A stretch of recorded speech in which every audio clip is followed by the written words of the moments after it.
कृष्ण हरे हरे हरे राम राम राम हरे हरे हरे कृष्ण कृष्ण कृष्ण हरे हरे.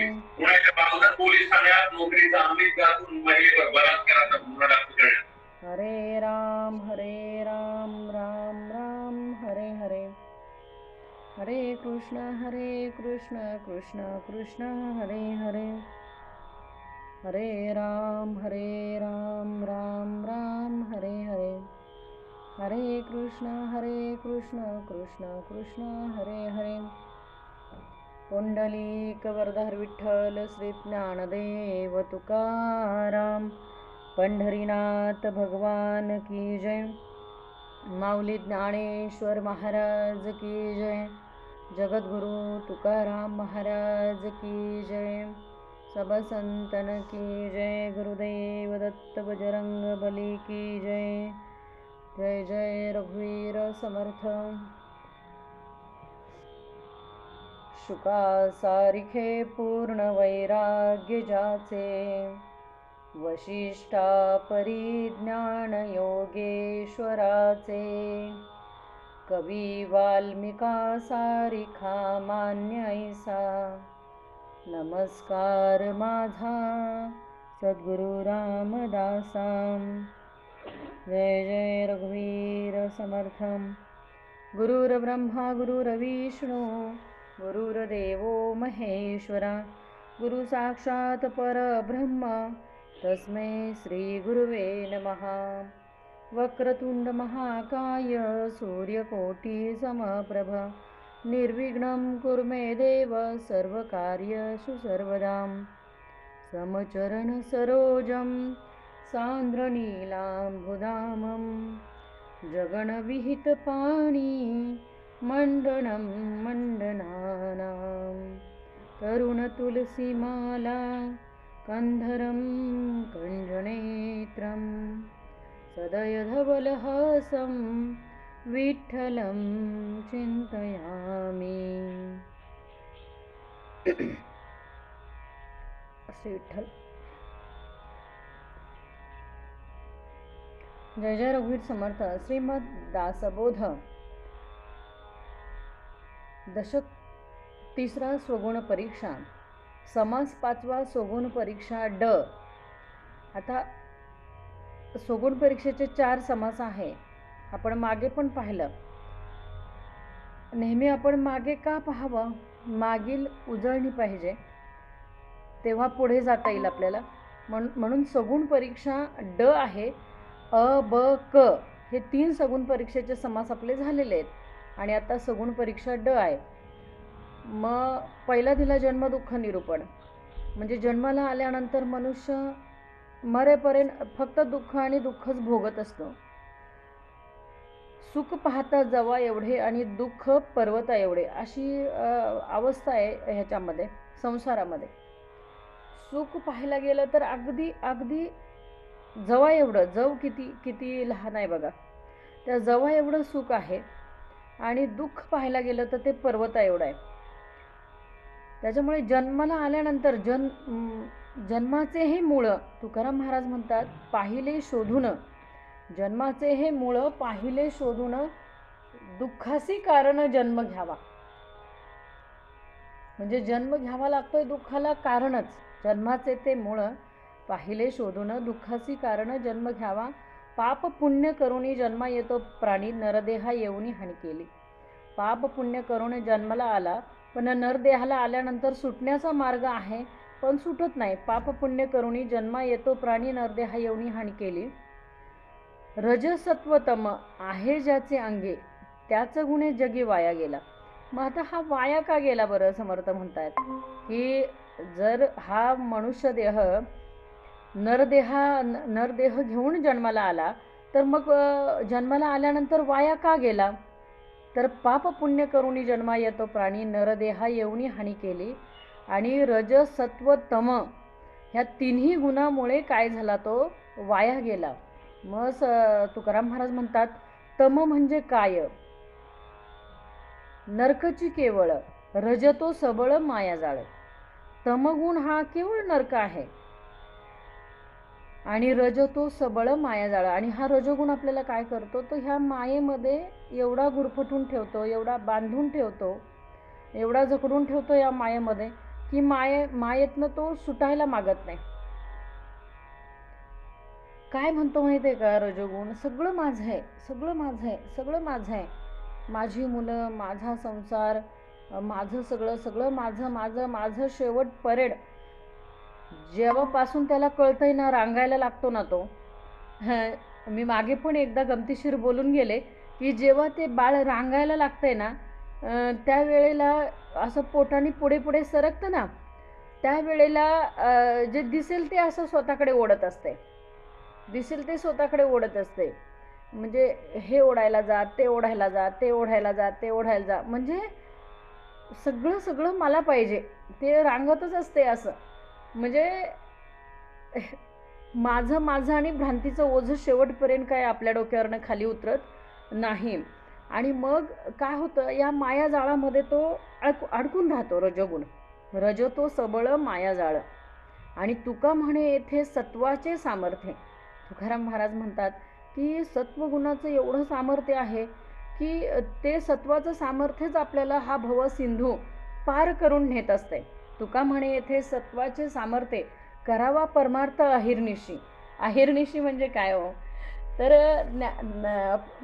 माझे माऊली पण म्हणतात की देवाची द्वारी उभा क्षणभरी, तेणे मुक्तिचारी साधी येल्या.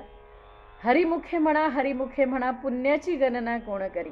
मुखाने नुसतं म्हणायचंय हो, मुखाने नुसतं भगवंताचं नाव घ्यायचंय, काय अवघड आहे. खाता पिता उठता बसता कोणताही धंदा करता नामस्मरण सांडू नका म्हटलंय संतांनी. का सांडू नका म्हटलंय, तर नामासारखी हा भवसागर तरुण नेण्यासाठी नामासारखी दुसरी नौका नाही हो. आणि विशेष म्हणजे काय, तर त्या नौकेमध्ये साक्षात तो परब्रह्म बसलेला आहे. म्हणजे ती नौका पार करून नेण्यासाठी साक्षात परब्रह्म त्याच्यामध्ये बसलाय.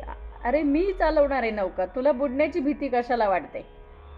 ही नौका चालवणारा कोण आहे, त्या अर्जुनाच्या रथावर जसं सारथ्य मी केलं तशी तुझी नौका मीच पार करणार आहे, फक्त तुला निष्ठेने त्याच्यामध्ये बसता आलं पाहिजे. म्हणजे ज्या वेळेला प्रभू रामचंद्र त्यांना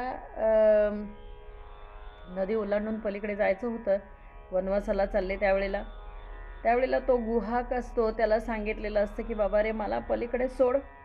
त्यावेळेला तो श्रीरामांच्या चरणाची धूळ कपाळाला लावतो आणि म्हणतो, भगवंता भवसागर तरुण, आम्हाला सर्वांना भवसागर तारून नेण्यासाठी नेणारे तुम्ही आहात, आणि तुम्हाला काय मी पार करणार.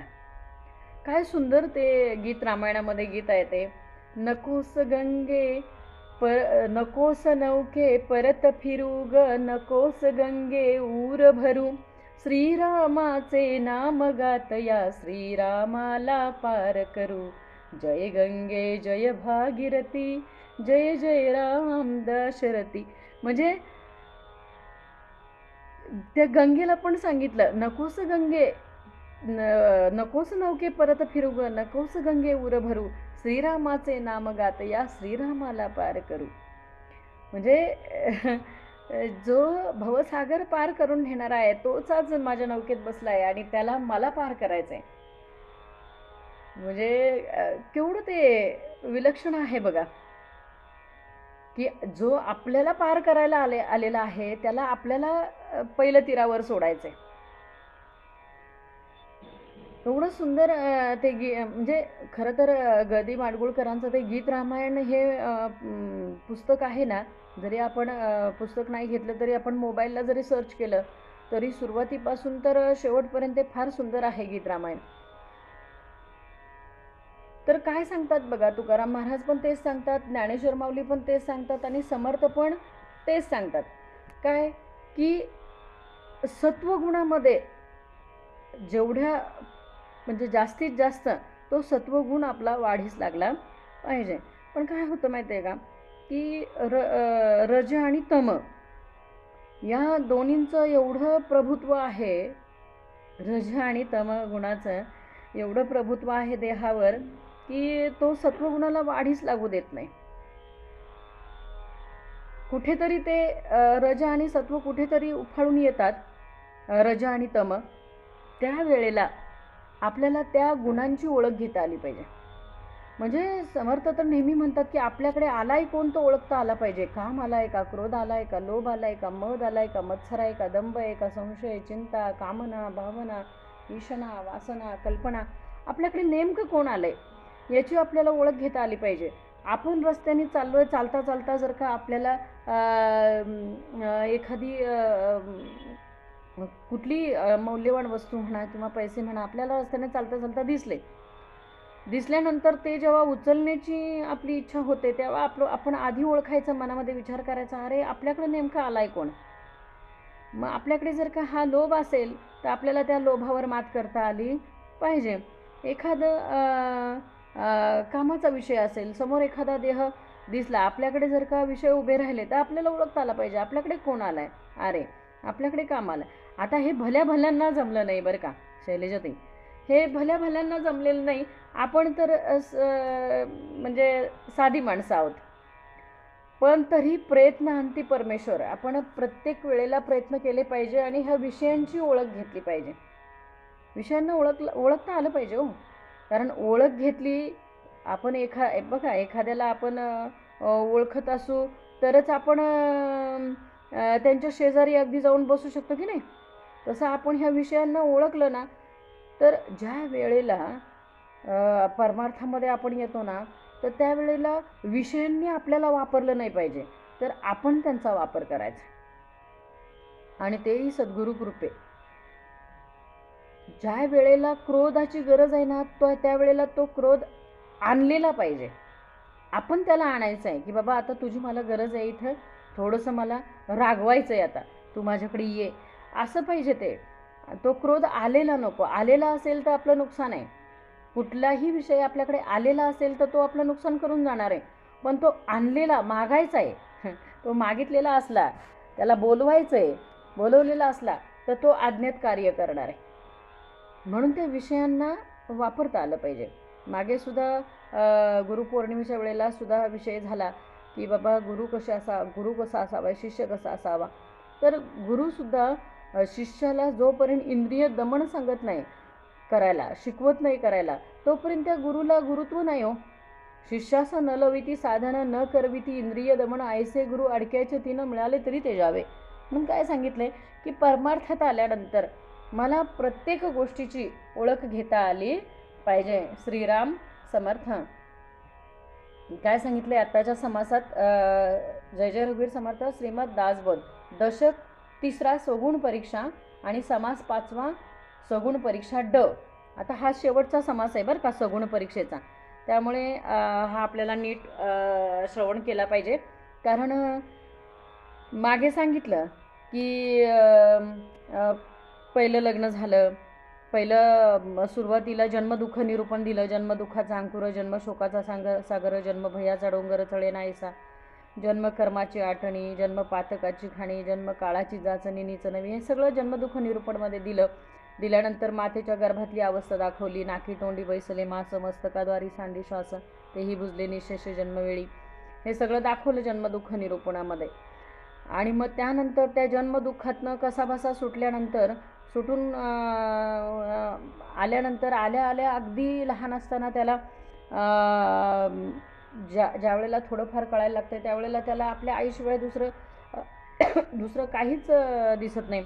मग अगदी त्या समस्यात दाखवलं की स्वर्गातली अप्सरा आली तरी तो आईकडेच झेप घेणार, कारण त्याला आईशिवाय प्रिय काही नसतंय. मग नंतर हळूहळू बाहेर मित्रमैत्रिणी लो लागला खेळाचा, आल्या गेल्या डायाचा आनंद शोक वाहे.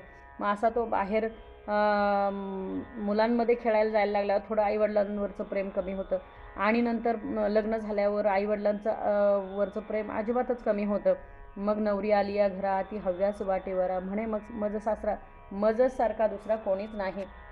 मग मायबाप भलतैसे असावे, परी सासूरवाडीचं नेटके जावे. म्हणजे सासूरवाडी जास्त आवडायला लागली आईवडिलांपेक्षा सासूरवाडी जास्त आवडायला लागली बरं का शैलेजाताई. सासूरवाडी का आवडायला लागली? तुम्ही दिसताय एकट्या पण तुमचं कपाळच दिसतंय बरं का शैलेजाताई. तुम्ही थोडासा तुमचा चेहरा दिसला ना तर तुमच्याकडे बघून थोडं बोलता येईल. हां, तर सासूरवाडी का आवडायला लागली? थोडंसं वर घ्या अजून. म्हणजे तुम्ही एकट्याच असता रे व्हिडिओ ऑन करून, त्यामुळे तुमचा तरी चेहरा व्यवस्थित क्लिअर दिसला ना मग बरं वाटेल. तर सासूरवाडी का आवडती माहिती आहे का? की अवस्था अशी असते की त्या सासूरवाडीमध्ये कोणी ह्याला म्हणजे आता समजा आपण एक गण्या नावाचं उदाहरण घेऊ. गणेश म्हणजे गावामध्ये नाव ठेवलेलं असतं आईवडिलांनी एवढं सुंदर, गणेश. छान नाव आहे की नाही? गणेश. मग आता गणेश नाव आहे, पण आई काय म्हणणार माहिती आहे का? आई प्रेमळ, आईची प्रेमाची हाक असते. त्यामुळे आई त्या नावाचं काय करणार? गणेशचं गणू करणार, आहे की नाही? गणू. कारण आईच्या नावामध्ये उकार आहे. आपण मागेच बघितलं की आईच्या नावामध्ये काय आहे? उकार आहे. ऋणू झुणू ऋणू झुणू रे भ्रमरा, सांडी तू अवगुणू रे भ्रमरा. म्हणजे अवगुणाला सुद्धा माऊली अवगुणू म्हणतायत. ऋणू झुणू म्हणजे प्रत्येक शब्दाला माऊलींच्या प्रत्येक ह्याच्यामध्ये उकार आहे. उकाराची भाषा आहे. म्हणून ज्ञानेश्वर माऊलींना आई का म्हणायला माऊली का म्हटलं जातं? कारण ते आईचं प्रेमाचं सगळं बोलणं आहे हो माऊलींचं. तसं आईची हाक प्रेमाची असते. मग ती आई काय करते माहिती आहे का?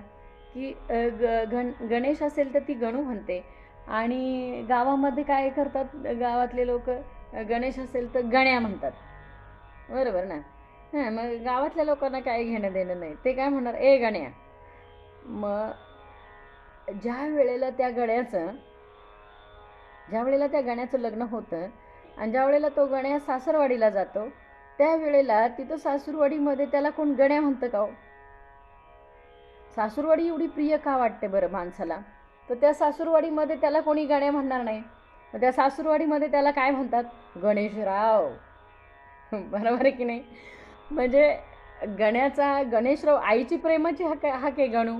पण इकडे गावकरी सगळे गण्या म्हणतात. पण सासूरवाडीला गेल्यानंतर गणेशराव म्हणजे गण्याचा गणेशराव झाला ना. मग हे केवढा मोठा मान दिला. आणि लोकांना तेच पाहिजे हो. लोकांना काय आवडतं? वारीला जरी आपण गेलो 15 दिवस, तरी आपण काही संसार प्रपंच किंवा हे सगळं सोडलंय का? जसं लोकांना वाटत होतं की आपण वारी नाही तर कुठेतरी लग्न समारंभाला चालू आहे, की मला मानपान पाहिजे, मला विचारलं पाहिजे, माझं ऐकलं पाहिजे. अरे पण आपण वारीला आलो आहे, बरोबर आहे की नाही? आपण वारीला आलो, इथे काय कोणाचं लग्न आहे का कार्य आहे का काय आहे? आपली भगवंताची वारी करायची आणि त्याच्या नामस्मरणामध्ये 15 दिवस घालवायचे. पडेल तिथं झोपायचं, मिळेल तिथं झोपायचं, मिळेल ते खायचं, ह्यालाच वारी म्हणायची हो. आणि असो, तर अशी परिस्थिती आहे.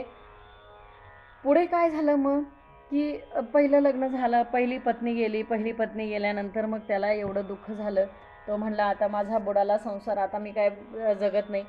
मग नंतर परत लोक म्हटले अरे बाबा तुझ्यासाठी नाही मुलांसाठी कर, म्हणून दुसरी केल्यानंतर झाला द्वितीय संबंध. मग द्वितीय संबंध झाल्यानंतर समर्थ म्हणले की केवढा आनंद झाला त्याला. परत संसारात रमला तर मुलं बाळ नाही. म्हणजे हे सगळे सोगुण परीक्षेचे मागचे समासाचे आपण रिव्हिजन करतोय बरं का. तर मुलं बाळ नाही म्हटल्यानंतर मग नवस सायास केले. मग कुठं खंडोबा प्रसन्न झाला. आता प्रसन्न झाल्यावर मग दाखवलं मागच्या समाजात की लेकुरे उदंड झाली, तो ते लक्ष्मी निघून गेली, बापुडी भिकेसी लागली, खावया अन्न मिळेना. मग एवढी लेकरं उदंड झाली की आता खायला अन्न नाही. मग त्या अन्न नाही म्हणून विदेशाला गेल्यानंतर विदेशाला जाऊन आल्यानंतर तिकडे 2 वर्ष तिकडेच बुडी मारली म्हटले समर्थ. मग ही आपलीच कथा चालली बरं का. हे दुसरं कोणाचं समर्थ सांगत नाही, हे माझं सांगतायत. प्रत्येक वेळेला श्रवण करताना माझं म्हणून केलं ना तर एवढं सुटून जाऊ आपण याच्यातनं. खरं सांगते की आपण अडकत असतो, ह्याच्यात अडकतो, त्याच्यात अडकतो. धनदारा पुत्रजन बंधू सोय रे पिशून, सर्व मिथ्या हे जाणून शरण रिघा देवासी. माया विघ्ने भ्रमला खरे, म्हणती मी माझे निघरे, हे तो संपत्तीचे वारे, साचोकारे जाईल, आयुष्य जात आहे पहा, काळ जपतसे महा, सोहिताचा घोर वाहा, ध्यानी रहा श्रीहरीच्या, विष्णुदास विनविनामा, भूलू नका भव कामा, धरांतरी निज प्रेमा, न चुका नेमा हरिभक्ती. काय सांगितलंय नामदेवरायांनी की धनदारा पुत्रजन धनदारा पुत्रजन, बंधू सोयरे पिशून, सर्व मिथ्या हे जाणून, शरण रिघा देवासे. सगळं मिथ्या आहे हो. का मिथ्या आहे तर आपण कालच मला वाटतं महाराजांनी सांगितलं की आपण आपल्या मुलांना माझं म्हणतो, पण ती आपली मुलं आपल्याला माझं म्हणत नाही, आपली मुलं त्यांच्या मुलांना माझं म्हणतात. हो, हा फरक लक्षात घ्या. म्हणजे मला काय सांगायचं आहे की आपण आपलं सोहित केलं पाहिजे. आमचा नित्याचा धंदा कुठला पाहिजे तर आपल्या सोहिताचा पाहिजे. माझं सोहित कशात होईल, माझं सोहित मी आता या जन्माला नरदेहाला आल्यानंतर नरदेहाचं सार्थक मला कसं करता येईल. आणि हा नरदेह जोपर्यंत भगवंताच्या चरणी लावत नाही आपण, तोपर्यंत ह्याचं सार्थक होत नाही हो. म्हणून काय सांगितलंय की मागे तो अगदी विदेशावरून आला, जे काही 2 वर्ष कमवलं ते घेऊन आल्यानंतर त्यांनी बायका मुलांसमोर ठेवल्यानंतर आता त्याला सुटकेचा त्यांनी श्वास सोडला. त्याला वाटलं बाबा आता माझी काय झाली, सुटका झाली, आता मी निवांत राहील. पण लगेच 2 दिवसात घरात कुजबूज सुरू झाली. कुजबूज अशी सुरू झाली की आता हे संपल्यानंतर आम्ही परत काय खायचं. त्याच्यामुळे हे आणलंय ते असू द्या, पण तुम्ही पुन्हा विदेशाला जा आणि हे संपायच्या अगोदर परत कमवून घेऊन या. म्हणजे बायको असू दे, मुलं असू दे, ही सगळी सुखाच्या मागे लागलेली आहेत. समर्थ म्हटले ह्याच्यातली आपली कोण नाही, ही फक्त माझं सुख, माझं नंतर, हे संपल्यानंतर आमचं काय, असा प्रश्न त्यांना पडला. पण त्याच ठिकाणी मग आई आठवली. मागच्या समासाचं सांगते बरं का मी. त्याच ठिकाणी आई आठवल्यानंतर त्यांनी काय विचार केला की याच ठिकाणी जर का माझी आई असती जन्म दिलेली तर काय म्हणली असती की बाळा आपण ये अर्धी ये ना चतकोर खाऊ, पण तू आता कुठे जाऊ नको. कारण आईवर जे मुलाचं प्रेम असतं ना, लेकुराचे हित जाणे माऊलीची चित्त, ऐसी कळवळ्याची जाती करी लाभावी न प्रीती. म्हणजे एवढी ती आई हे असते, कारण तिचा तो पोटचा गोळा आहे हो. 9 महिने 9 दिवस 9 घटका, प्रत्येक क्षणाला ती त्याच्याशी एकरूप असते.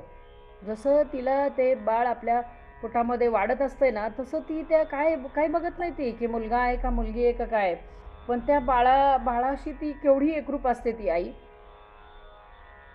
तसं मागच्या समासांची थोडीशी उजळणी आता झालेली आहे, त्यामुळे आता आपण पुढे जाऊया. श्रीराम समर्थ. पुढे गेला विदेशासे, प्राणी लागला व्यासंगासे. आता हा समास ड आहे बरं का, सोगुण परीक्षा समास ड आहे. म्हणजे इथे आपले अ ब क ड समास संपतात सोगुण परीक्षेचे. जे 4 समास आहेत, पहिला जन्म दुःख निरूपण आणि नंतर अ ब क ड. तर ड हा संपल्यानंतर हा सोगुण परीक्षेचे समास संपतील. मग पुढे त्रिविध ताप आहेत, मला वाटतं 3 ताप आहेत पुढे. म्हणजे हा या दशकाचं सांगते मी. हां, पुढे त्रिविध ताप दिले, आध्यात्मिक, आधिभौतिक आणि आदिदैविक. हे सुद्धा फार महत्त्वाचे समास आहेत बरं का त्रिविध तापाचे. हा दशक म्हणण्यापेक्षा पूर्ण दासबोधच समर्थांनी सुरुवातीला काय सांगितलं की 20 दशक 200 समास साधके पाहावे सावकाश. का सावकाश बघायचं की प्रत्येक दशकातला प्रत्येक समास एवढा समर्थांनी भरभरून त्याच्यामध्ये तत्त्वज्ञान दिलेलं आहे की आपल्याला हा समास फार सुंदर आहे, तो दशक फार सुंदर आहे असं म्हणताच कामा नये. प्रत्येक दशक, प्रत्येक समासन, प्रत्येक ओवी प्रत्येक ओवीतला प्रत्येक गर्भित अर्थ आपल्याला समजून घ्यायचा आहे दासबोधातला.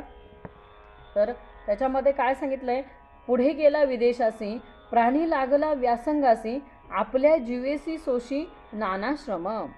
काय झाला, पुढे गेला, परत विदेशाशी गेला. कारण आता काय सांगितलं माहिती आहे का, की हे आणलंय ते असू द्या आणि आता तुम्ही परत विदेशाला जा, कारण हे संपल्यानंतर आम्ही काय करायचं, म्हणून तो परत गेला विदेशासी. प्राणी लागला व्यासंगासी आपुल्या जीवेशी सोशी नाना श्रम. मग अनेक प्रकारचे कष्ट त्यांनी सोसले. का तर घरी माझ्या बायका पोरांना काही कमी पडायला नको. पुढे काय सांगितलं, ऐसा दुस्तर संसार. ऐसा दुस्तर म्हणजे महाकठीण. दुस्तर म्हणजे हा संसार सोपा नाही हो, महाकठीण आहे. ऐसा दुस्तर संसार करिता कष्टला थोर. किती कष्ट, थोर कष्ट येतो. पुढे 2-4 संवत्सर द्रव्य मिळविले. पुढे 2-4 वर्ष काय केले त्याने, परत 2-4 वर्ष द्रव्य मिळवले. हे बघा, ऐसा दुस्तर संसार करिता कष्टला थोर. पुढे 2-4 संवत्सर द्रव्य मिळविले. सवेची आला देशासी. परत तो आपल्या गावाला परत आला. तो आवर्षण पडले देसी. त्यावेळेला आवर्षण म्हणजे काय, की ज्या वेळेला 2-4 वर्ष द्रव्य मिळवून ज्या वेळेला पुन्हा तो आपल्या गावी येतो, त्यावेळेला गावामध्ये दुष्काळ पडलेला असतो. त्यावेळेला गावामध्ये मोठा दुष्काळ पडलेला असतो आणि तेने गुणे मनुष्यासी बहुत कष्ट झाले. आणि त्या दुष्काळामुळे लोकांना फार त्रास झाला त्यावेळेला. आता बघा, आपल्याला दुष्काळाचा काळ कुठला आठवत नाही, पण आपले आई असेल किंवा आपले आजोबा पणजोबा असतील तर ते आपल्याला सांगतात की बाबा दुष्काळाच्या काही गोष्टी सांगतात, की कशा आम्ही कण्या खाल्ल्या, कशा आम्ही घुगऱ्या खाल्ल्या आणि कसे आम्ही दिवस काढले, आम्हाला अन्न पाणी पण मिळत नव्हतं असं. आता थोडक्यात तुकाराम महाराजांचीच गोष्ट घ्या, की समर्थांनी हा जो समर्थ आणि तुकाराम महाराज समकालीन संत आहेत बरं का. म्हणजे ज्या वेळेला तुकोबराय ज्या वेळेला होते त्याच वेळेचे समर्थ आहेत आणि दोघांची भेटही झालेली आहे. आणि कसं असतं माहिती आहे का, खऱ्या गोष्टी आपण त्यावेळेला नसतो, त्यामुळे खऱ्या गोष्टी आपल्याला माहीत नसतात. खऱ्या गोष्टी आपल्याला माहीत नसतात, त्यामुळे लोक विनाकारण वाद घालत असतात. आपण विनाकारणच वाद घालतो बाहेर आणि अगदी हे वाद आपले अगदी कोर्टापर्यंत जातात, अगदी न्यायाधीशापर्यंत जातात आणि आपण तर त्यावेळेला नसतो, पण हे वाद आपले कुठल्या कुठे जातात.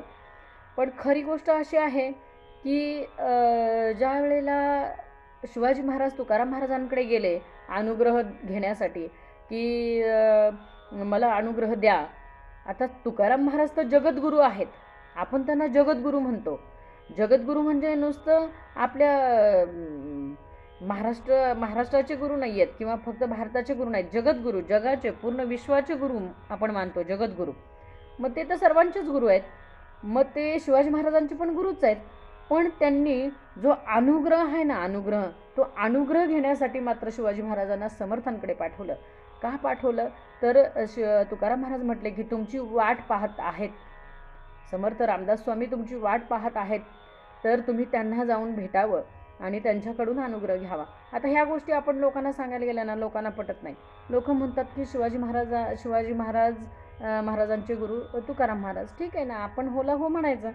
काय म्हणतात ना, पूर्वीच्या म्हणी आहेत, जे वाचतात म्हणजे ज्यांचं वाचन आहे, ज्यांचा अभ्यास आहे, ते असे बोलत नाहीत.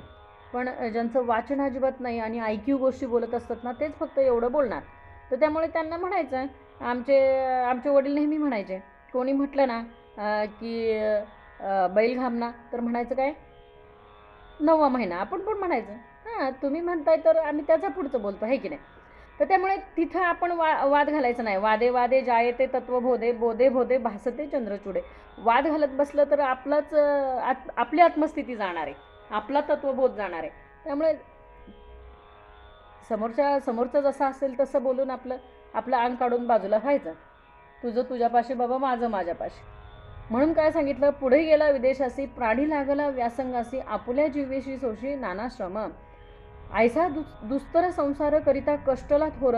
पुढे 2-4 संवत्सर द्रव्य मिळवले. मग पुढे 2-4 वर्ष काय झाले, द्रव्य मिळविले. सवेची आला विदेशासी, तो अवर्षण पडले देशी, तेने गुणे मनुष्याशी बहुत कष्ट झाले. मग विदेशाला आल्यानंतर काय झाला, दुष्काळ पडला. आता ज्या वेळेला दुष्काळ पडला होता त्यावेळेला तुकाराम महाराजांची अवस्था सुद्धा काय झाली होती. तुकाराम महाराजांची अवस्था सुद्धा दुष्काळामध्ये कशी झाली होती. तुकाराम महाराजांनी लिहिलंय बघा की बरे या दुष्काळी पीडा केली.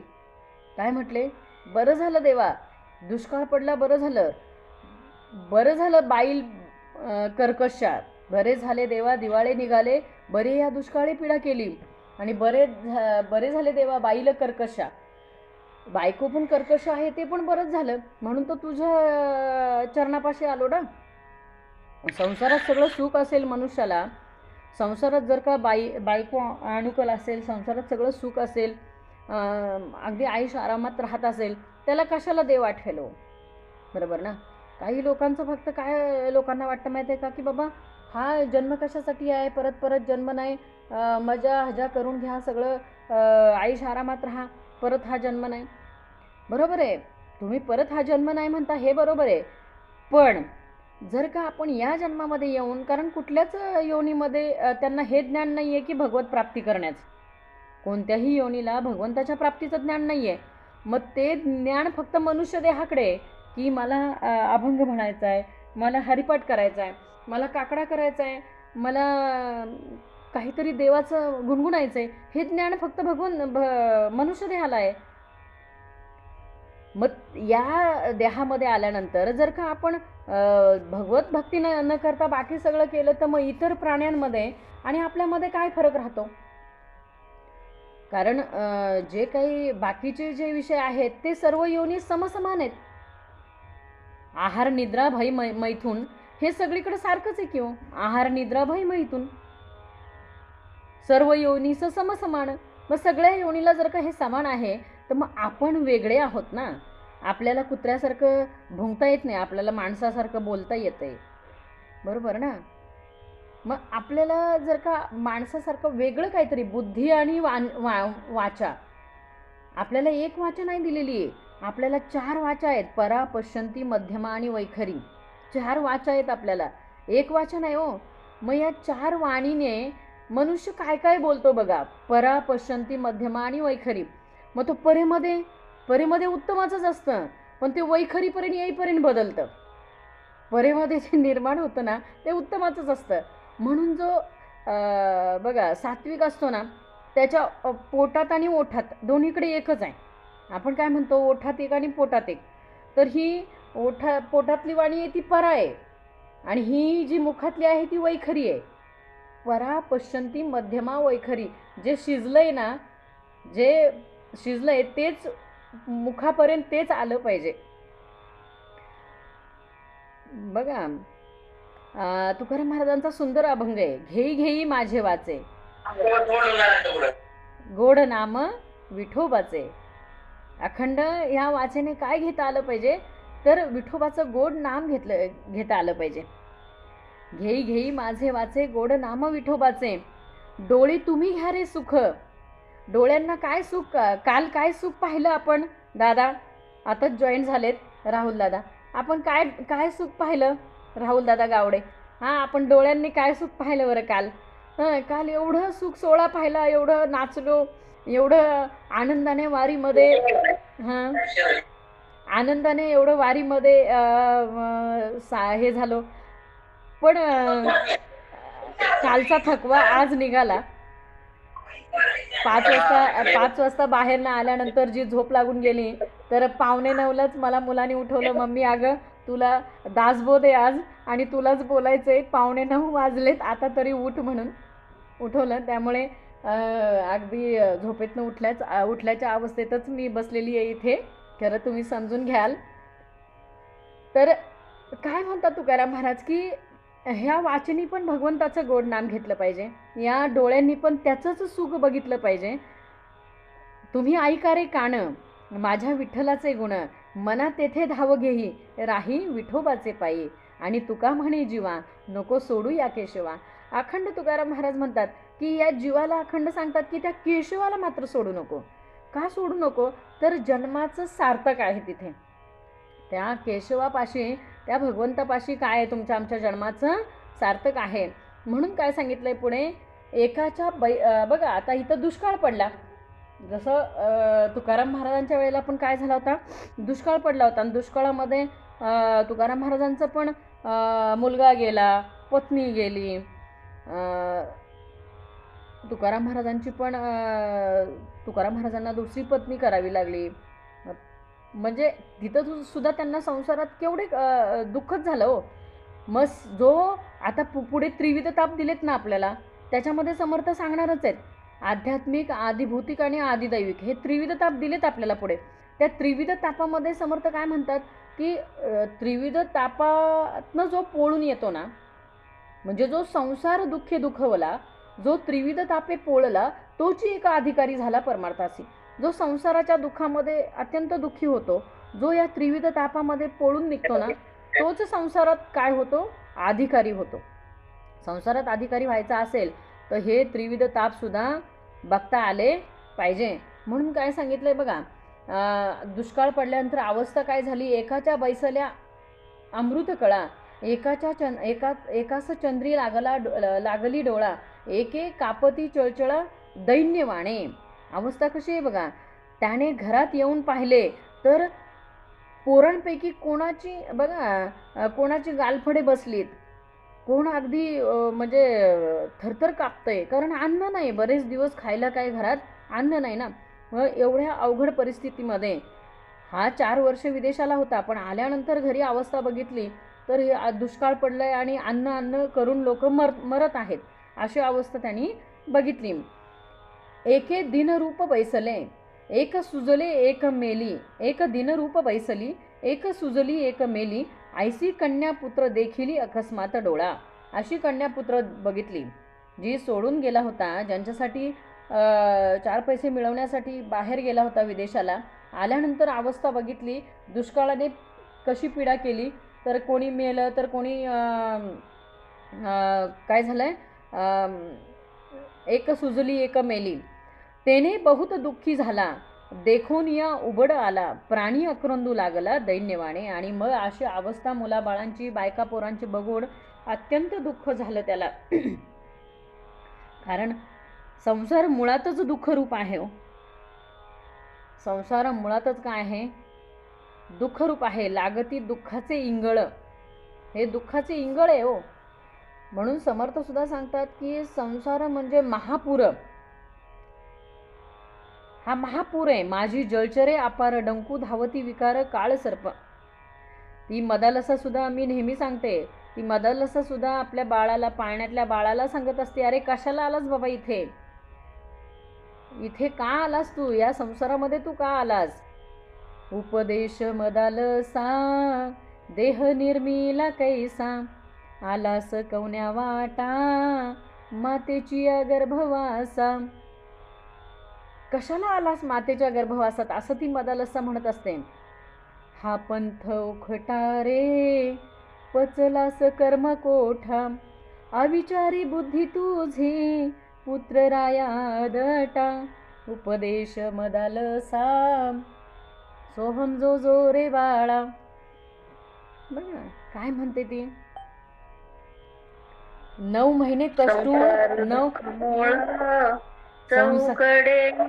संसार दुःख मूळ, चहूकडे इंघळ, विश्रांती नाही कोठे, रात्रंदिवस तळमळ. बघा मक्रोध बशुनी पाठी लागली ओढा, कौनानी शरण जाऊ दुःख देईल निर्मळ. उपदेश मदालसा सोहम जो जो रे बाळा. म्हणजे ती त्या पाळण्यातल्या बाळाला जो जो करत असताना ती उपदेश करत असते की बाळा कशाला आलास. 9 मास कष्टोनी 10व्याला प्रसूती झाली. 9 मास कष्ट केल्यानंतर 10व्या महिन्यामध्ये प्रसूती झाली. पण प्रसूतीच्या काळासुद्धा मागे दाखवलं आपल्याला जन्मदुःख निरूपणमध्ये की काय त्या मातेची अवस्था असते, काय त्या बाळाची अवस्था असते. नाकी तोंडी बैसले मास, मस्तकाद्वारी सांडी श्वास, तेही बुजले निशेष जन्मवेळी. तेने चित्त बहुत निर्बुजले, तेने आडभरी भरले, लोक म्हणती आडवे आले खांडोनी काढा. मग ते टवके तोडिती बाळके मग ते टवके तोडिले बाळके प्राण सोडिले मातेनेही सांडिले कळीवर.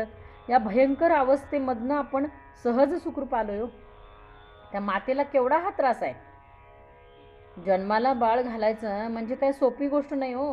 पण याच्यामध्ये हे सगळं सहन करून ती माता आपल्या मुलाला काय करत असते तर जन्माला घालत असते. पण जन्माला आल्यानंतर हा ज्या वेळेला गर्भात असतो त्यावेळेला भगवंताशी एकरूप असतो. बाहेर आल्यानंतर तो या मायेमध्ये गुरफटतो. तर या मायेमध्ये न गुरफटता आपलं सोहित आपल्याला करता आलं पाहिजे. म्हणून काय सांगितलं पुढे, तेने बहुत दुःखी तवती अवघी सावध झाली. तेने बहुत दुःखी झाला देखोनिया उभडा आला प्राणी अक्रुंदू लागला दैन्यवाणे.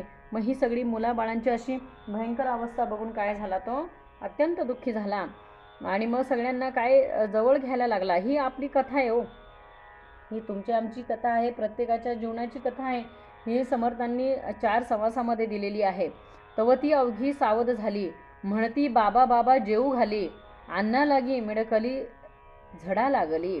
काय झाली मग आता ती वडिलांना बघून थोडीशी सावध झाली हो. तवती अवघी सावध झाली म्हणती बाबा बाबा जेऊ घाली. अन्न करून अन्नासाठी ते काय होत होते तर त्यांचे प्राण चालले होते. गाठोडे सोडून पाहती हाता पडिले तेची खाती काही तोंडी काही हाती प्राण जाती निगोणी. मग ते काय आता खूप दिवस जर का खायला मिळालं नाही आणि ते मिळालेलं खाता खाताच काही मरायला लागले. म्हणजे अवस्था अशी समर्थांनी समासात कसं व्यवस्थित लिहिलं आहे बघा की गाठोडे सोडून पाहती हाता पडिले तेची खाती काही तोंडी काही हाती प्राण जाती निगोणी. तातडी तातडी जेऊ घाली तो जेविता जेविता काही मेली. नीट श्रवण करा. तातडी तातडी जेऊ घाली. त्याला वाटलं की गडबडीने ज्यांना खायला घातलं तर सावध होतील. पण तातडी तातडी जेऊ घाली तो ते जेविता जेविता काही मेली. काही होती धादावली तेही मेली अजीर्णे. आणि काही जी थोडी सावध होती तर त्यांना पण अजीर्ण झालं. खूप दिवसांनी अन्न पोटात गेल्यामुळे अजीर्ण होऊन तेही मेली. ही अशी अवस्था आहे हो संसाराची. ही संसाराची अवस्था दाखवली. ऐसी बहुतेक मेली एक दोन मुले उरली. मग आता जी मागच्या समासामध्ये दाखवलं होतं की लेकुरे उदंड झाली तो ते लक्ष्मी निघून गेली. आता उदंड झालेली लेकुरे काय झाली त्यातली 1-2च उरली. ही अशी ह्याच्यामध्ये दुष्काळामध्ये मेली आणि अशी 1-2 उरली. ऐसी बहुतेक मेली 1-2 मुले उरली तेही दैन्यवाणी झाली आपले माते वाचुनी. आता आई पण गेली जी दुसरी पत्नी केली होती.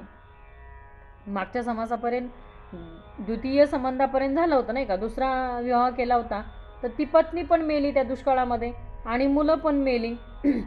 पूर्वी असायचं बघा ते पटकी बिटकी असे रोग यायचे त्यावेळेला गावच्या गाव उद्ध्वस्त होत होते.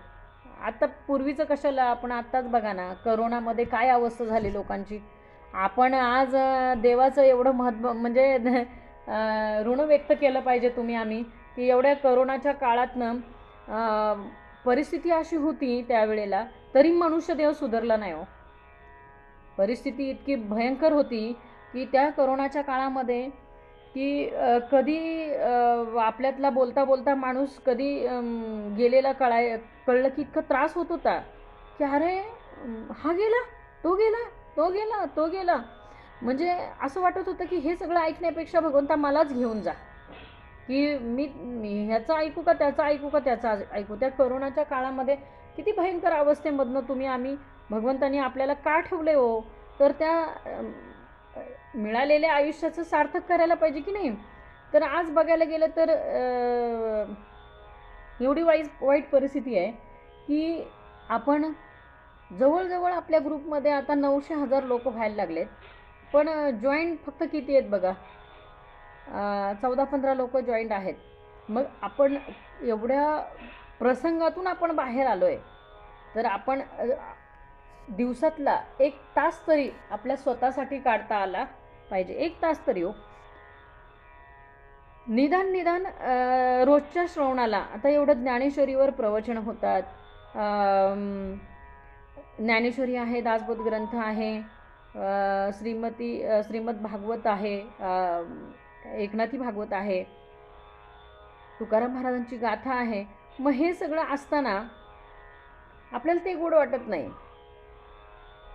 पण टी व्ही सिरियल, अहो सिरियल त्या ह्याच्यामध्येच आहे हो, जे रिअल नाही ते सिरियल. काय आहे तिथे खरं सांगा बरं मला. आपण त्या सिरियलमध्ये एवढं अडकतो की खरं काय आहे त्याच्यामध्ये, सगळं खोटं आहे. आणि प्रत्येक वेळेला मी सांगते की सुरुवातीलाच तिथे पुढे दिलेलं असतं हे सगळं काल्पनिक आहे, वास्तव जीवनामध्ये याचा काही संबंध नाही. म्हणजे ते म्हणत असतात की तुम्ही शैलेजा ताई तुमचा चेहरा मला दिसू द्या थोडा, फक्त कपाळ दिसतंय, व्यवस्थित मोबाईल सेटिंग करा. तर हां नाही कपाळच दिसत असतं फक्त तुमचं. रोज मी तुम्हाला सांगणारच होते, रोज कपाळच दिसतं तुमचं. थोडंसं असं हां थोडंसं अजून वरती आलात हां आता हां असं थोडं पण ते नंतर होता होता परत ते सेटिंग बिघडतं. असो. तर हां तर काय होतंय माहिती आहे का, तुमचं फक्त हे म्यूट करा. तर होतंय काय, तर कुठे होतो आपण, मग अशामध्ये ना आपली लिंक पण तुटते बरं का. असो. काय सांगितलंय, गाठोडे सोडून पाहती, हाता पडले त्याची खाती, काही तोंडी काही हाती, प्राण जाती निघोणी, तातडी तातडी जेऊ घाली ते, जेविता जेविता काही मेली, काही होती धादावली, तेही मेली अजीर्णे, आयसी बहुतेक मेली, एक दोन मुले उरली, तेही दैन्यवाणी झाली, आपले माते वाचुनी. मग आता ती माताही गेली, मुलंही गेली, आता एक दोनच मुलं उरली. पहिलेच 2 विवाह झालेले आहेत, पहिलीच मागच्या दोन्ही समासामध्ये 2 लग्न झालेले आहेत. आयसे आवर्षण आले, त्याने घरच बुडाले. असा दुष्काळ पडला की त्याने काय झालं, पूर्ण घरच बुडालं. ह्याच्यामध्ये बघा, करोनाच्या तिथे होतो आपण आत्ता. करोनामध्ये परिस्थिती अशी होती की घराला कुलपं लागली हो, काही घरांना कुलपं लागली. वडिलांना करोना, आईला करोना, मुलांना करोना, सगळं घर गेलं, कुलूप लागलं घराला. मग आज आपण त्या परिस्थितीतनं आम्ही इथं आहोत. निदान 100 तरी लोक रोजचे जॉईन पाहिजे हो, 100 तरी लोक ऐकण्यासाठी जॉईन पाहिजे. कारण हा सुख सोहळा स्वर्गी नाही. हे जे आपल्याला रोज ज्ञानामृत मिळतंय, ज्ञानामृत हे अहो रोजचं आपण खातोय ना. काही लोकांना असं वाटतं की आपला जन्मच खाण्यासाठी आहे, पण ते कितीही खाल्लं ना, तुम्ही रोज गुलाबजाम खाल्ले, बासुंदी खाल्ली, काही पण खा, त्याची उद्या विष्ठाच होणार आहे. तुम्ही अगदी काजू बदाम खा, पण त्याची उद्या विष्ठाच होणार आहे. पण जे आपण हे ज्ञानामृत आपल्या कानामधनं जे आपल्या परेमध्ये जातं आहे, तर याने काय होणार आहे, आपली निष्ठा वाढणार आहे. आणि काय माहिती की हे आपण रोजचं कानावर पडून रोजचं हे ज्ञानामृत कानावर पडून शेवटच्या क्षणाला आपण भगवंताचं नाम घेतलं तर सुटलोच की. तुकाराम महाराज काय म्हणतात, अंतकाळी ज्याच्या नाम आले मुखा, तुका म्हणे सुका पार नाही. अंतकाळी ज्याच्या मुखामध्ये भगवंताचं नाम येतं ना, त्याच्या सुखाला पारावर नाही. पण अंतकाळी मुखात भगवंताचं नाम येण्यासाठी ते भगवंताचं नाम घेण्याची रोजची सवय पाहिजे हो. अंतकाळी सहज ते मुखामध्ये येणार नाही. आजामेळ पापी वदे पुत्र कामे, तया मुक्ती नारायणाचे निनामे. त्याला नारायणाच्या नामाने मुक्ती प्राप्त झाली आजामेळाला. पण त्याच्या मुखामध्ये शेवटच्या क्षणी नारायण नारायण नाव आलं, म्हणून त्याने आपल्या पुत्राचं नाव नारायण ठेवलं होतं. पण भगवंताचं नाव मुखामध्ये शेवटच्या क्षणी आलं, त्याचं काय झालं, उद्धार झाला. म्हणून त्या भगवंताचं नाव मुखामध्ये येण्यासाठी काय केलं पाहिजे, तर अखंड नामस्मरणामध्ये राहता आलं पाहिजे. ऐसे अवर्षण आले, त्याने घरची बुडाले, पुढे देशी सुभिक्ष झाले अतिशयशी. मग काय झालं, असं गावामध्ये पण काय झालं, सगळा दुष्काळ पडला आणि दैन्यवाणी अवस्था सगळी झाली. लेकुरा नाही वाढविते, अन्न करावे लागे आपुले हाते, बहु त्रास घेतला चित्ते स्वयंपाकाचा. आता काय झाली अवस्था बघा, आता दुष्काळातनं बाहेर पडला, आता जी काही बायको मेली, जी काही पोरं मेली, त्याच्यातनं जी काही 1-2 उरली. आवाज येतोय ना माझा व्यवस्थित? आवाज येतोय. जी काही 1-2 मुलं उरली, तर आता त्या मुलांना वाढवायचं कसं, घरात बाई माणूस नाही, आता पहिल्या 2 बायका झालेल्या आहेत. लेकुरा नाही वाढविते अन्न करावे लागे आपुले न हाते. आता लेकरांना वाढवता येणं अन्न आपल्याच हाताने करावं लागतंय. बहु त्रास घेतला चित्ते स्वयंपाकाचा. आता स्वयंपाक करून त्या वाचलेल्या मुलांना स्वयंपाक करून हाताने खायला घालावं लागतंय. लोकी भरीस घातले. आता पुन्हा लोकांनी भरीला घातलं. पुन्हा लोकांनी काय केलं? भरीला घातलं. लोकी भरीस घातले. पुन्हा मागुते लग्न केले. द्रव्य होते ते वेचले लग्नाकारणे. आता हे लग्न तिसरं आहे बरं का. पुन्हा भरीस घातले. पुन्हा मागुते लग्न केले. द्रव्य होते ते वेचले लग्नाकारणे. लोकांनी परत भरीला घातलं की बाबा तू मुलांना किती दिवस हाताने करून खायला घालणार, तर काय कर, परत लग्न कर. पुन्हा विदेशासी गेला. द्रव्य मिळवून आला. तव घरी कळो लागला सावत्र पुत्रांशी. आता लग्न केल्यानंतर पहिलीच 2 लग्न झालेली आहे. त्यामुळे पहिले या बायकोचे काही असे सावत्र पुत्र पहिलेच होते. परत तिसरं लग्न झालं. पुन्हा विदेशासी गेला. द्रव्य मिळून आला. तव घरी कळो लागला सावत्र पुत्रांशी. आता 2 सावत्र भावंड घरामध्ये वाद सुरू झाला. स्त्री झाली नाती दुती. पुत्र देखो न सकती. भ्रतराची गेली शक्ती वृद्ध झाला. काय झालं? म्हातारपणी लग्न केल्यामुळे स्त्री तरुण आणि हा म्हातारा.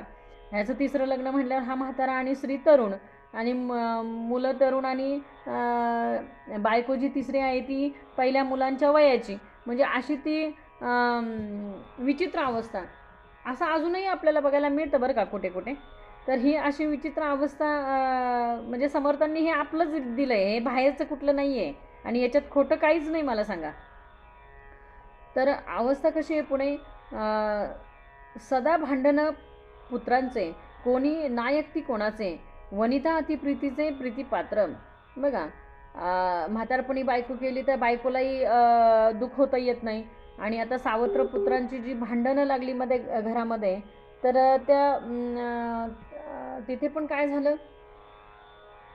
मुलांनाही बोलता येत नाही, बायकोलाही बोलता येत नाही. मग कोणीच कोणाचं ऐकेन असं झालं. कोणी नाईक ती कोणाचे. किंत बैसला म्हणा एके ठाई पडे ना म्हणून 5 जना मिळविले. मग आता काय करायचं नक्की, याच्यातनं मार्ग कसा काढायचा? मग पंचांना बोलवलं. गावचे पंच बोलवले की आता हे घरादारावरनं शेतीवाडीवरनं जे काही कळवू लागलाय, जी भांडणं लागलीत, तर ही कशी मिटवायची? तर पंचांना बोलवलं. 5 जण वाटे करीती. तोते पुत्र नायक ती. निवाडा नव्हेची अंती भांडण लागले. पंच येऊन जरी निवाडा करायला लागले तरी पण हे काय कोणाला पटेना. बाप लेका भांडण झाले. लेकी बापास मारिले. बाप लेकाचं काय झालं? भांडण झालं. म्हणजे एवढं बघा, पहिली बायको केली, दुसरी बायको केली, परदेशामध्ये गेला, तिकडून द्रव्य मिळवून आल्यानंतर परत ते ठेवून पुन्हा गेला, परत आला तेव्हा दुष्काळ पडला होता, काही मेली काही जगली. अशा अवस्थेमध्ये परत लग्न तिसरं केलं. ते तिसरं लग्न झाल्यानंतर ते इस्टेट प्रॉपर्टीसाठी भांडण लागलं. भांडणं लागल्यानंतर पंच आले, त्यांनी निवाडा केला. तो निवाडाही त्या मुलांना पटला नाही. शेवट कुठं झाला? तर बाप लेका भांडण लागले. शेवट एवढं मुलाबाळांसाठी एवढ्या खस्ता खाल्ल्या, शेवटी भांडण कोणाचं लागलंय बघा? बाप लेका भांडण झाले. लेकी बापास मारले. लेकाने काय केलं? बापाला मारलं. म्हणजे एवढ्या जन्माला आल्यापासून जे कष्ट केले ते कशासाठी? फक्त लेकाचा मार खाण्यासाठी, मुलाचा. केवढं हे आणि ह्याच्यात काय खोटं आहे मला सांगा? बाप लेका भांडण झाले. लेकी बापास मारिले. तव ते मातेने घेतले शंखतीर्थ. ऐकूनी मिळाले लोक उभे पाहती कौतुक. आता बाकीचे लोक कौतुकच पाहायला असतात. जेव्हा घरात भांडणं होतात, नवरा बायकोची असो किंवा मुला बाप लेकाची असो किंवा कोणाची असो, पण गाव कशाला असतो? तर गंमत बघण्यासाठीच असतो. आता आम्ही कधी असं कोणाचं भांडण चाललं नाही. आता आम्ही पण गावातच वाढलेलो आहे, खेडेगावामध्ये. असं कोणाचं बाहेर ऐकायला भांडण चाललं ना, ऐकायला बाहेर गेलं ना, आमच्या वडिलांना कधी आवडायचं नाही बरं का. आमचे वडील आम्हाला म्हणायचे, भरलं का पोट भरलं का म्हणायचे. काय मिळालं? लाडू जिलेबी काय मिळालं? पोट भरलं का? असं म्हणायचे. आवडलं नाही त्यांना दुसऱ्याचं असं भांडण लागलेलं. ते फार सात्विक होते माझे वडील. तर सांगायचं आहे काय की बाप लेका भांडणं झाले, लेकी बापासं मारले, तव ते मातेने घेतले शंकतीर्थ. ऐकूनी मिळाले लोक, उभे पाहती कौतुक, म्हणती बापास लेक कामा आले. लोक काय म्हणतात बघा. म्हणजे ज्या मुलांसाठी यांनी 3-3 लग्न केले, नको नको तिथं कष्ट केले, तर त्या बापाला मुलांनी त्या बापावर हात टाकावा. ज्या कारणे केले नवस, ज्या कारणे केले सायास, ते पुत्र पितियास मारिती पहा. लोक म्हणतात हो, ज्यांच्यासाठी नवस केले, ज्यांच्यासाठी सायस केले, तेच पुत्र काय करतात तर बापाला मारतात. ऐशी आली पाप कळी, आश्चर्य मानिती सकळी, उभे तोडी ती कळी नगर लोक. मग आता हे भांडण काय करतात तर जमलेले लोक काय करतात, भांडण तोडायला आले. पुढे सांगितले पुढे बैसोनी 5 जण, वाटे केले तत्समान, बाप लेकाचे भांडण तोडिले तेही. मग गावातले लोकांनी मिळून काय केलं, बाप लेकाचं भांडण मिटवलं. बापास वेगळे घातले, कोपट बांधून दिले. बघा, म्हणजे जे कमवलं ते मुलांमध्ये वाटून दिलं, आणि बापाला काय तर कोपट. बापास वेगळे घातले, कोपट बांधून दिले, मन कांतेचे लागले स्वार्थ बुद्धी. पुढे कांता तरुण पुरुष वृद्ध, दोघांचा पडिलं संबंध, खेद सांडूनी आनंद मानिला तोही. स्त्री सापडली सुंदर, गुणवंत आणि चतुर, म्हणे माझे भाग्य थोर वृद्धपणी. बघा, म्हणजे एवढं सगळं मुलाशी भांडण झालं, त्यांनी वेगळं काढलं, कोपट बांधून दिलं. मग कोपटामध्ये फक्त बायको आणि ते दोघंच राहायला लागले, म्हातारपणी केलेली बायको होती. आता तिथं सुद्धा काय सुख मानतोय की माझी बायको सुंदर आहे, म्हातारपणी बघा मला किती सुंदर बायको. अरे म्हणजे अजून सुद्धा आपण त्या संसारातच सुख मानतोय. एवढं सगळं झालं, एवढं झालं तरी अजून सुख कुठं आहे, संसारातच आहे. स्त्री सापडली सुंदर, गुणवंत आणि चतुर, म्हणे माझे भाग्य थोर वृद्धपणी. वृद्धपणी केवढं माझं भाग्य थोर. म्हणजे कशाला भाग्य म्हणायचं हे सुद्धा मनुष्य देहाला कधी समजलं नाही हो. पुढे दाखवलं ऐसा आनंद मानिला. म्हणजे ते आता आपल्याकडे वेळ नाही आहे, पण जसं असतं ना की वाघ मागे लागला म्हणून विहिरीत पडला म्हणून फांदीला पकडलं तर वरती आग्यामोळ बघितलं, आग्यामोळ होतं, ते धक्क्याने ते उठलं, खाली वरती आग्यान खाली नागोबा होता, कोरडी विहीर होती, खाली पडला तर नागोबा आहे, वरती आग्यामोळ आहे, मागे वाघ पाठीशी लागलेला आहे. मग अशा परिस्थितीमध्ये त्या मोहोळ उठला आणि त्याच्यातला त्या मधाचा एक थेंब पडला ओठावर, म्हणतोय वाह काय मी सुखी आहे. म्हणजे अशा अवस्था त्या संसाराची आहे. खरं सांगायचं म्हटलं तर आपल्याकडे वेळ नाही आणि आपला समाज भरपूर अजून बाकी आहे. तर काय सांगितलं पुढे, ऐसा आनंद मानिला, दुःख सवेची विसरला, तव तो गलबला झाला परचक्र आले. मग असा आनंद मानतो तेवढ्यात काय आलं तर परचक्र आलं.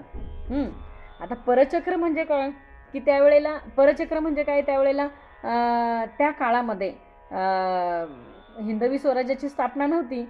त्यावेळेला कधी मुघल लोक येतील आणि कधी परचक्र म्हणजे हेच की कधी ते लोक येतील आणि आपल्या बाया बापड्यांना तुडवतील पायाखाली, किंवा बायकांना उचलून घेऊन जातील. त्यांची म्हणजे इतकी वाईट परिस्थिती होती त्यावेळेला की काशी की कला जाती मथुरे में मस्जिद होती, अगर शिवाजी न होता तो सबकी सुन्नत होती.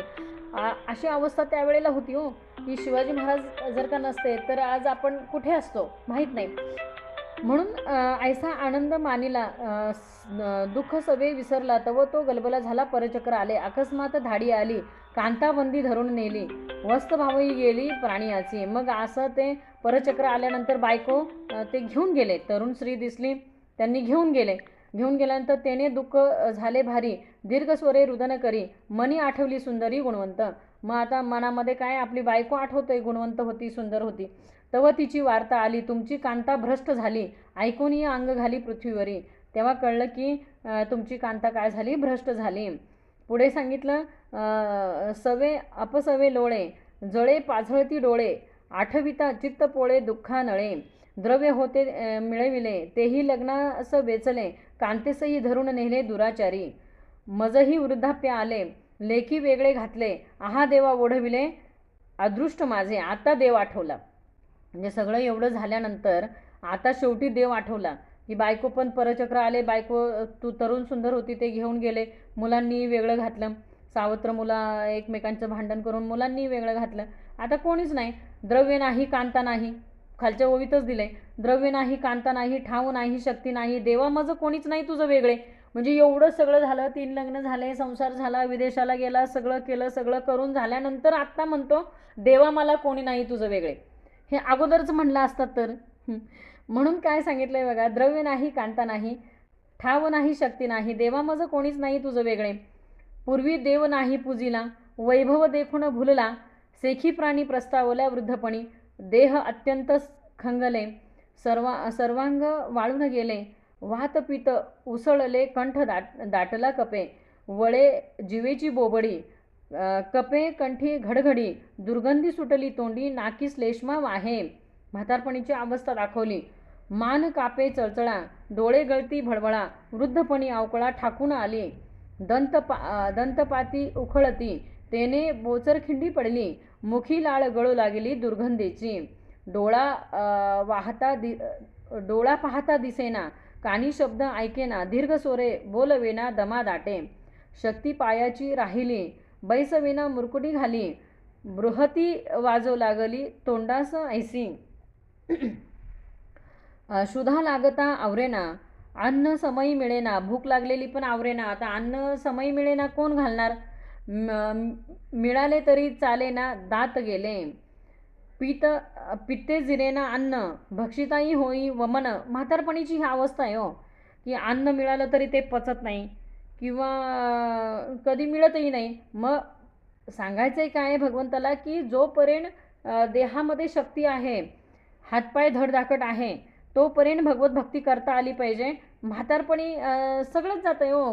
कानाने ऐकू येत नाही, डोळ्याने दिसत नाही, दात पडलेले असतात, पायाने चालवत नाही, तोंडाने नीट बोलवत नाही. अशा वेळेला आपण भगवत भक्ती काय करणार सांगा बरं. मग सैन्य असताच राज्य करावे. सैन्य म्हणजे काय, की ह्या देहामध्ये हे सगळे अवयव धडधाकट आहेत ना, हे आपलं सैन्य आहे. सैन्य असताच राज्य करता आलं पाहिजे.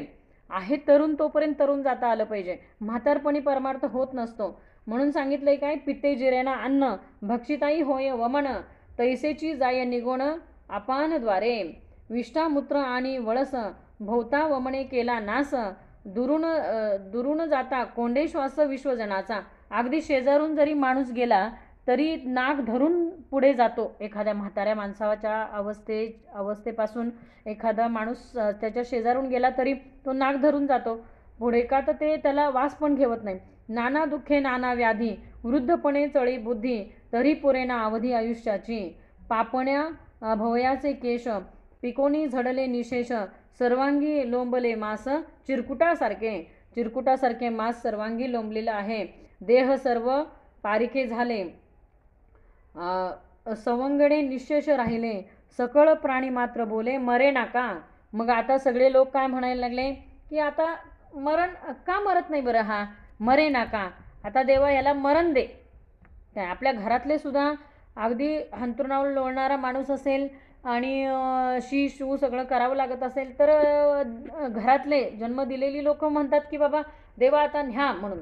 देह सर्व पारिखे झाले, जे जन्मून पोसिले तेची फिरवणं पडली, अंती विषम वेळ आली प्राणी अशी. जी ज्यांना जन्माला घालून ज्यांचं पालन पोषण केलं तीच उलटली आणि त्यांनीच शेवटी काय केलं, असं टाकून दिलं. गेले तारुण्य, गेले बळ, गेले संसाराचे सळ, वाताहात झाले सकळ, शरीर आणि संपत्ती. सगळी शरीराची आणि संपत्तीची अशी काय झाली, वाताहात झाली. तरुण पण गेलं, बळ गेलं, सगळंच गेलं. जन्मवरी स्वार्थ केला. बघा केवढी सुंदर ओवी आहे. जन्मवरी स्वार्थ केला, तितू काही व्यर्थ गेला, कैसा विषम काळा आला अंतकाळी, सुखा कारणे झुरला, सेकी दुःखे कष्टी झाला, पुढे मागुता धोका आला यमयातनेचा. सुखासाठी काय झाला, झुरला, पण सुख मिळालं का हो. संसारामध्ये सुख नाहीच आहे. मग सुख कुठं आहे. मागे पण मी सांगितलं, सुखासाठी करसी तळमळ, तरी तू पंढरीसी जाई एक वेळ, मग तू अवघाच सुखरूप होसी, आणि जन्मोजन्मीचे दुःख विसरसी. म्हणून पुढे सांगितलं, जन्म अवघा दुःख मुळ, लागती दुःखाचे इंगळ, म्हणून या तत्काळ स्वहित करावे. काय सुंदर ओवी दिली समर्थांनी, आपल्याला विवरण करायला पण वेळ नाही. जन्म अवघा दुःख मुळ, लागती दुःखाचे इंगळ, म्हणून या तत्काळ स्वहित करावे. असो ऐसे वृद्धपण, सकळांसी आहे दारुण, म्हणून या शरण भगवंतासी जावे. काय सांगितलंय? असो ऐसे वृद्धपण, सकळांसी आहे दारुण, प्रत्येकाला वृद्धपण येणार आहे, म्हणून शरण भगवंतासी जावे. पुढे वृद्धीस तत्वता, गर्भी प्रस्तावा होता, तोची आला मागुता अंतकाळी, म्हणून मागुते जन्मांतर, प्राप्त मातेचे उदर, संसार हा अति दुस्तर, तोची ठाकोणी आला. भगवत भजना वाचोनी, चुकेना हे जन्म योनी, तापत्रयाची जाचणी, सांगी जेल पुढे. काय सांगितलंय? भगवत भजना वाचोनी, चुकेना हे जन्म योनी. ही जन्म मरणाचा फेरा भगवंताच्या भक्तीशिवाय आपला चुकणार नाही. भगवंताची भक्ती केली तर तुमचा आमचा जन्म मरणाचा फेरा काय होणार आहे? चुकणार आहे. आणि तो चुकवण्यासाठी आपल्याला भगवत भक्ती केली पाहिजे. म्हणून काय सांगितलंय? भगवत भजना वाचुनी, चुके नाही जन्म योनी, तापत्रयाची जाचणी, पुढे सांगी जेली. पुढे आता पुढचे जे समास आहेत ते तापत्रयाचे आहेत. त्रय्य म्हणजे 3 ताप, आध्यात्मिक, आदिभौतिक आणि आदिदैविक. हे ताप पण महत्त्वाचे आहेत. त्यामुळे ते तापसुद्धा आपल्याला पुढच्या आठवड्यामध्ये श्रवण करायचं आहे. इति श्री दासबोधे गुरुशिष्य संवादे स्वगुण परीक्षा नाम समास 5वा. जय जय रघुवीर समर्थ. आता विश्वात्मके देवे, येणे वाग्यज्ञ तोषावे, तोषोनी मज द्यावे पसाय दान हे. जे खळांची व्यंकटी सांडो, तया सत्कर्मी रती वाढो, भूता परस्परे पडो मैत्र जीवांचे, दुरितांचे तिमिर जाओ, विश्वस्वधर्म सूर्य पाहो, जो जे वांचिल तो ते लाहो प्राणीजात. वर्षत सकळ मंगळी, ईश्वरनिष्ठांची मांदियाळी, अनवर्त भूमंडळी भेटो तू तयाभूता. चला कल्पतरुचे आरव, चेतना चिंतामणीचे गाव, बोलती जे अर्णव पियुषांचे, चंद्रमे जे अलांछन, मार्तंडचे तापहीन, ते सर्वाही सदा सज्जन सोयीरे होतू. किंबहुना सर्व सुखी पूर्ण होऊनी तिही लोकी, भजे जो आदि पुरुखी अखंडित. आणि ग्रंथ उपजीविये विशेषी लोकीये, दृष्टादृष्ट विजय होवा वेजी. एथ म्हणे श्री विश्वेश्वरा हो, हा होईल दान पसाओ, येणे वरे ज्ञानदेव सुखिया झाला, येणे वरे ज्ञानदेव सुखिया झाला, येणे वरे ज्ञानदेव सुखिया झाला. पुंडलिक वरदाहर विठ्ठल श्री ज्ञानदेव तुकाराम. पंढरीनाथ भगवान की जय.